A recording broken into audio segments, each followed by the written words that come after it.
Vamos con este trabajo que tiene que ver justamente con lo que veníamos trabajando sobre recursos naturales y ahora vamos a profundizar justamente en lo que tiene que ver con la administración de esos recursos naturales, ¿no? Y qué problemáticas tienen esas administraciones. Por eso nosotros vamos a hablar acerca de la gestión de los recursos naturales, pensándolo también desde el punto de vista desde la gestión ambiental, ¿ok? Nosotros primero tenemos que entender que todo ambiente es aquel resultado de las modificaciones sociales que se hicieron sobre los elementos físicos de la naturaleza. Muchas veces cuando hablamos de ambiente siempre se habla acerca de eso que nos rodea, pero en realidad eso es más que nada el paisaje, ¿no? En realidad el ambiente tiene que ver con aquellas, no condiciones, sino más bien construcciones sociales que se hace hacia la naturaleza. ¿Bien? Por eso es importante, y yo acá les preparé un material, voy a estar cambiando de formato un poco a ver qué resulta más cómodo, porque hay veces que si le agrego demasiados elementos es como que se torna distractivo, pero bueno, en esta oportunidad quise ser un poquito más creativo. Bueno, entonces, vamos al concepto de justamente de recursos, ¿no? Cuando hablamos de recursos y su gestión, estamos hablando acerca de esa administración que se hace de los recursos, ¿no? Una administración que va en pos de un aprovechamiento, de una explotación, de una conservación y que además también tiene una serie de consecuencias, ¿ok? Ustedes en el texto van a leer mejor, pero tiene que ver justamente siempre con este concepto de administración. Bien, y que esa administración necesita sí o sí tener una perspectiva científica para poder abordar al problema que después va a ser técnico. Bien, técnico en el sentido de la tecnología que vamos a aplicar para gestionar esos recursos justamente. Bien, acá hay una concepción que a mí me gusta muchísimo de Jorge Morello, que es un ecologista muy importante de la Argentina, murió hace poquito lamentablemente, pero que ha desarrollado en esto grandes cantidades de ensayos, tesis, problemáticas abordadas con un montón de experimentaciones, y él trae esta clasificación de gestión que puede ser de tres maneras, ¿no? Que puede haber un manejo o una gestión o una administración que puede ser explotacionista y que tiene que ver justamente con el agotamiento de los recursos. Esto era una mirada que había muchísimo en Europa y que se profundiza muchísimo en Europa en el siglo XIX, de que parece que la naturaleza es inagotable y nada que ver. Después nos damos cuenta hoy por hoy las consecuencias de esa mirada europea sobre los recursos naturales, ¿verdad? Pero que sí, hasta el día de hoy todavía siguen como manejo o como gestión hegemónico, ¿bien? Me gusta que vayamos incorporando este concepto de hegemonías, ¿bien? Va a haber un manejo hegemónico de los recursos que tiene una perspectiva todavía explotacionista, es decir, explotar el recurso hasta el agotamiento. Y esto no es no es casualidad. ¿Por qué digo que no es casualidad? Yo no lo mencioné acá porque la idea es que ustedes vean algo más resumido, ¿no? Pero si lo queremos pensar más adelante, después que vamos, para poder entender unos conceptos que voy a traerles, la mirada explotacionista está muy íntimamente ligada al mercado. Entonces pensemos desde la lógica del mercado. ¿Qué le conviene a los empresarios? Que los recursos empiecen a agotarse en algún punto. ¿Por qué? Porque si se agota ese recurso va a disparar su precio, porque hay poco y todos lo quieren. ¿Bien? A eso nos referimos con el problema del explotacionismo dentro del sistema capitalista que tanto hemos hablado, tanto desde la globalización como desde el surgimiento y la profundización del capitalismo. ¿Bien? Después vamos a ver otras miradas que empiezan a aparecer justamente por los problemas que aparecen con respecto a este manejo de recursos y de ambientes, que tiene que ver con la mirada conservacionista, ¿no? De esto de poner un freno a aquellos territorios que se están sobreexplotando y que van a ser sujetos a tratados y leyes para poder conservarlos. Un ejemplo de esto va a ser el Tratado Antártico que se va a celebrar a mitad del siglo XX para evitar la explotación económica del sector antártico y solamente dedicarlo para cuestiones de soberanía y para las investigaciones científicas. Más de eso no se puede hacer. Bien. Y después ya vamos a ver un concepto que empiezan a hacer a fines del siglo XX y a principios del siglo XXI, que es el tema del ecodesarrollismo, ¿no? De esta idea de una economía sustentable que se maneje con recursos sustentables, ¿bien? Que se pueda sostener a lo largo del tiempo, porque lo que se ha comprobado es que esa visión del siglo XIX no se puede continuar aplicando en el siglo XXI, ¿ok? Entonces hay que pensar en una perspectiva de desarrollo. Lo que se creía que no se iba a agotar, se está agotando. Entonces, ¿cómo hacemos para evitar el agotamiento rápido de esos recursos y que pueda ser sostenible a lo largo del tiempo? ¿Bien? Bueno, ahí en el cuadrito está mejor explicado, pero la idea es que lo puedan chusmear. Cuando hablamos de explotacionismo, como ya les dije, el explotacionismo está íntimamente ligada a la idiosincrasia del capitalismo, ¿bien? Al capitalismo y a la propiedad privada, porque el capitalismo se basa en la propiedad privada. Y esto trae un montón de problemas, porque la propiedad privada significa que hay poca intervención estatal. Bien, entonces, como hay poca intervención estatal dentro de la propiedad privada, porque es de uno, la tierra es de uno y uno hace lo que quiere con ella, entonces no pasa nada si desmonto todo un bosque. ¿Se entiende? No pasa nada si loteo o vendo todas las tierras del Amazonas y que después se desmonte todo. Bien. Entonces acá empiezan a aparecer los problemas en la administración, ¿ok?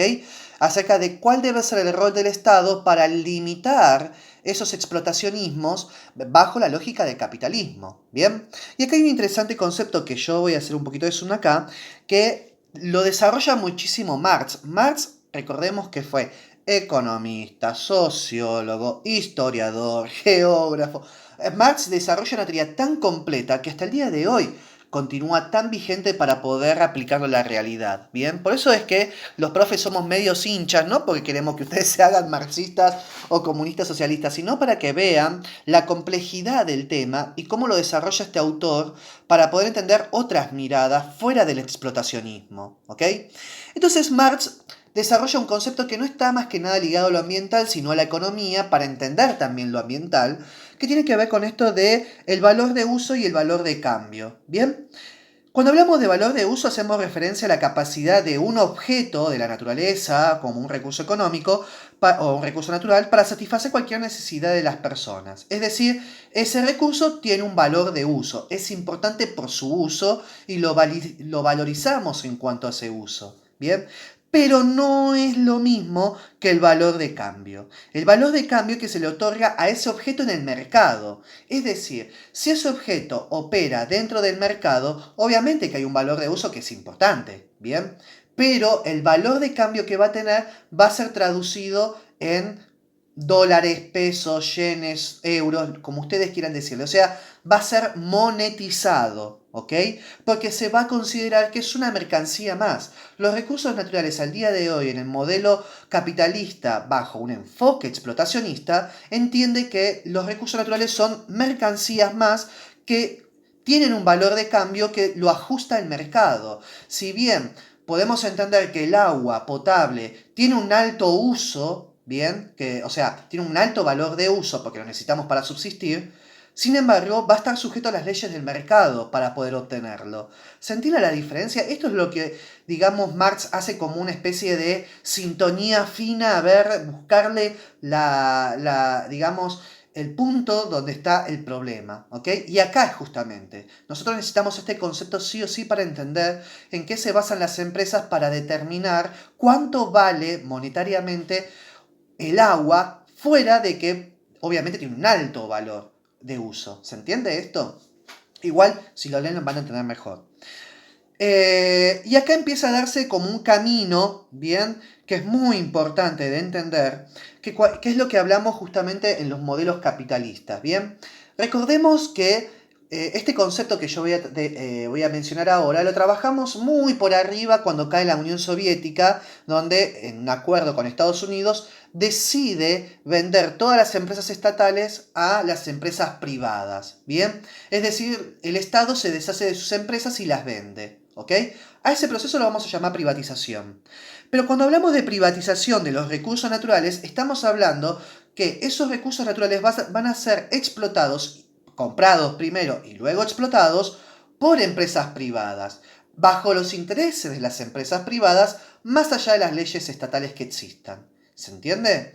Por eso hablamos de que en el modelo capitalista con perspectiva explotacionista, lo que está surgiendo, o lo que se está profundizando, mejor dicho, es que hay una privatización masiva de todos los recursos naturales. Los bosques se venden, el agua se vende, la comida obviamente se vende, ¿se entiende? Entonces, esa compra-venta que empieza a aparecer de recursos naturales, ¿quién lo define el valor? El mercado. No lo define ni el Estado, ni los políticos con el gobierno, ni nada. Lo define la empresa, ¿bien?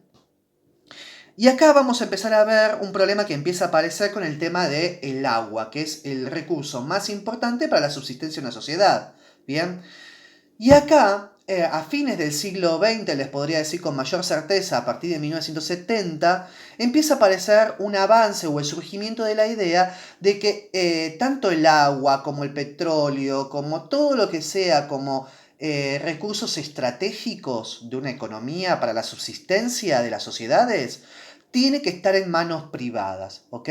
¿Por qué? Porque dicen ellos que son las empresas privadas las que pueden, digamos, mejorar, perfeccionar todo lo que tenga que ver con la tecnologización de ese recurso, ¿ok? Pero acá empieza a aparecer un problema, que el valor lo va a poner la empresa entonces. O sea, es una empresa privada la que va a poner el valor. Bueno, esto va a estallar en Bolivia en 1999. Y voy a mencionar el ejemplo de Bolivia para no mencionar también más adelante cuando lo vean en quinto año el caso de Argentina. En general, Latinoamérica, si nosotros buscamos un mapa, que la verdad que me olvidé, acá la verdad que tendría que haber puesto yo un mapa, pero si ustedes lo googlean a un mapa, digamos, de las reservas de agua dulce que hay en el planeta, Latinoamérica es la que tiene la mayor cantidad de reservas de agua dulce, ¿bien? Y paradójicamente, ¿bien? Latinoamérica es la que va a comenzar un proceso de privatización de esa gran cantidad de agua. No son ninguna sonza las empresas.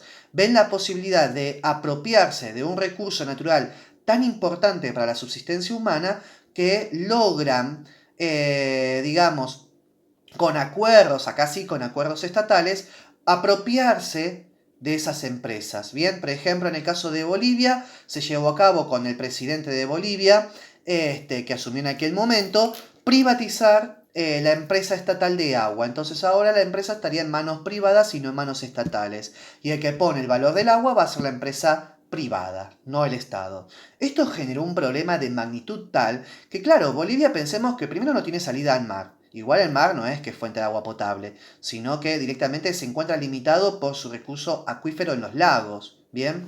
Y que además también hay muchas poblaciones indígenas que dependen fuertemente del caudal de ríos, de arroyos, de lagos, para poder obtener el agua a partir de ahí, ¿bien? Entonces, que una empresa privada llegue y ponga el precio de cuánto va a valer el agua, obviamente que amenaza no solamente al consumo en una casa, sino también a todo lo que tenga que ver con el sector industrial y el sector agropecuario que dependen del agua. Recordemos que el agua no solamente se usa en las casas, sino también en las industrias y en los cultivos, ¿ok?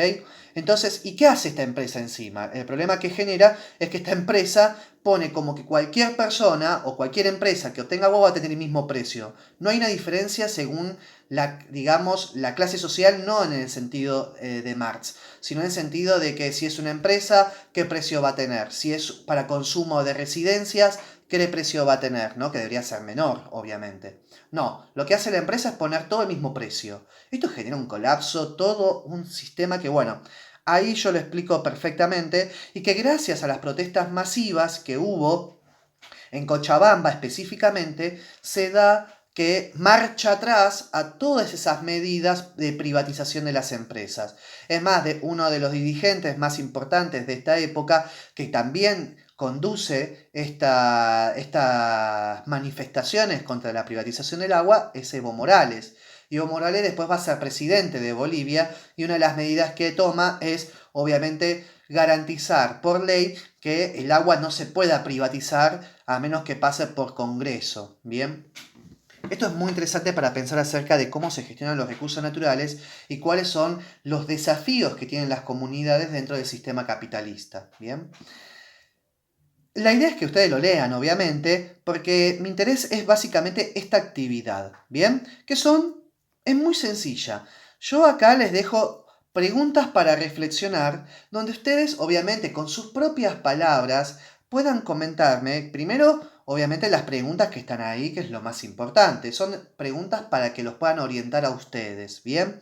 Esto de, ¿crees que la gestión de los recursos debe ser orientada a garantizar el acceso, pero también a su conservación? Bueno, ¿qué perspectiva mejor se acomoda a eso, verdad? Después, la otra pregunta que decía, ¿cuál es la perspectiva que crees mejor, perdón, para aplicar en la actualidad, en el mundo o en la Argentina, según el aporte de Jorge Morelos? Si tenemos que continuar con el explotacionismo, si debemos conservar todas las áreas ambientales o podemos llegar a un ecodesarrollismo, ¿no? Eso es todo a opinión de ustedes, ¿ok? No hay respuestas equivocadas acá. La idea es que ustedes me comenten con sus propias ideas como les salga, ¿eh? Si se equivocan, no se preocupen que lo charlamos. O sea, yo en mis devoluciones siempre soy como súper específico, así que... Pero no hay respuesta equivocada acá.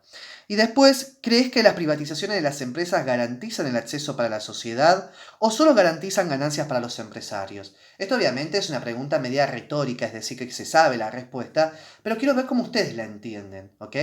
Por eso, vuelvo. Ustedes escriban tranquilamente. Si no entienden o tienen miedo de cómo lo pueden contestar, me consultan por privado, me dicen, profe, la verdad no sé si lo contesto por acá o por allá.